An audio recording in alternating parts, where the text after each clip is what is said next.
Dans le sud de l'Inde, ces étudiants en informatique espéraient il y a encore quelques semaines faire un jour carrière aux États-Unis.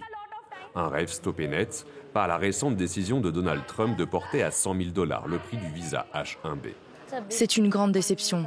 S'installer aux États-Unis est déjà stressant car l'éducation coûte très cher et nous devons souscrire à des prêts pour y étudier.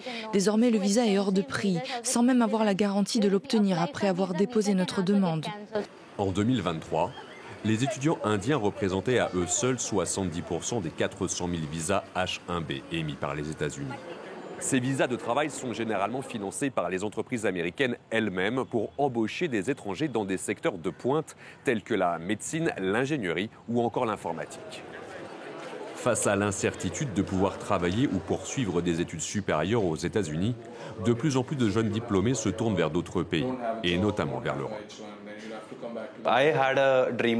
C'était mon rêve de me rendre aux États-Unis pour mon master, d'y vivre une vie incroyable, de vivre mon rêve américain.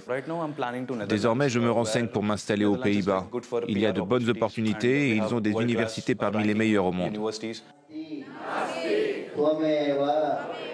Mais pour des milliers d'Indiens, les États-Unis restent la destination de prédilection.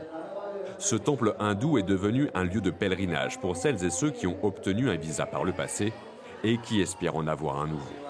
C'est le cas de Suresh Kumar. C'est la 3e fois que je viens ici après avoir déposé une demande de visa. La toute première fois, c'était en 2007 pour un visa étudiant. Je n'y croyais pas spécialement et pourtant j'ai obtenu mon visa sans problème et rapidement. Là, je viens de déposer une demande de visa d'affaires. Pour de nombreux experts, les restrictions de l'immigration américaine pourraient ralentir la fuite des cerveaux que connaît l'Inde depuis 2 décennies. Charge à New Delhi d'inciter ces jeunes talents à rester dans le pays.